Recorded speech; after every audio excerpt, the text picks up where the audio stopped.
food for them. And then, oh my God, it's Stop. on me. Stop.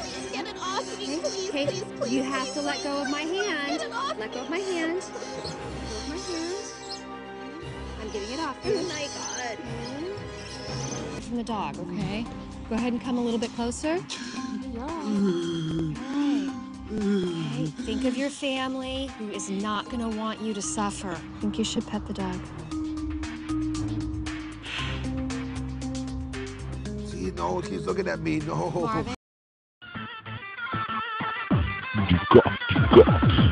İşte DJ Zaza.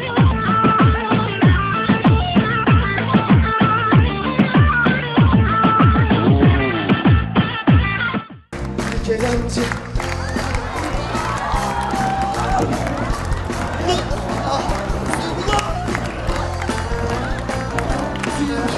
Halin duracak. Dur. Yine bir.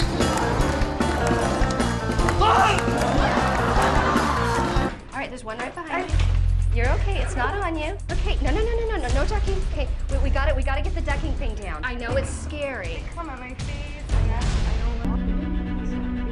You're good. No ducking. Try not to duck. Try not to duck. My body wanted to just run. Huh? No, don't do that. Wait a See, don't do that. No. Okay, Pete.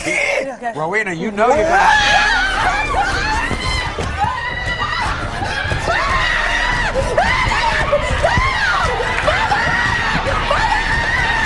Wait a second. Rowena, wait a minute. Wait a minute. Get him. They're not here. Come. Çekmeye başlıyor. Tamam. Allah seversen git. Buradan mı oluyor? Bana bırak. Buradan mı oluyor? Boğayım bana Allah'ını seversen. Bana boğayım. Allah'ım. Bana bırak. Boğayım. Boynu yap. Boynu yap. Çek elini lan.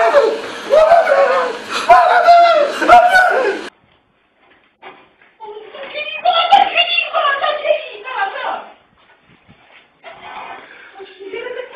Sizde bu kanadini.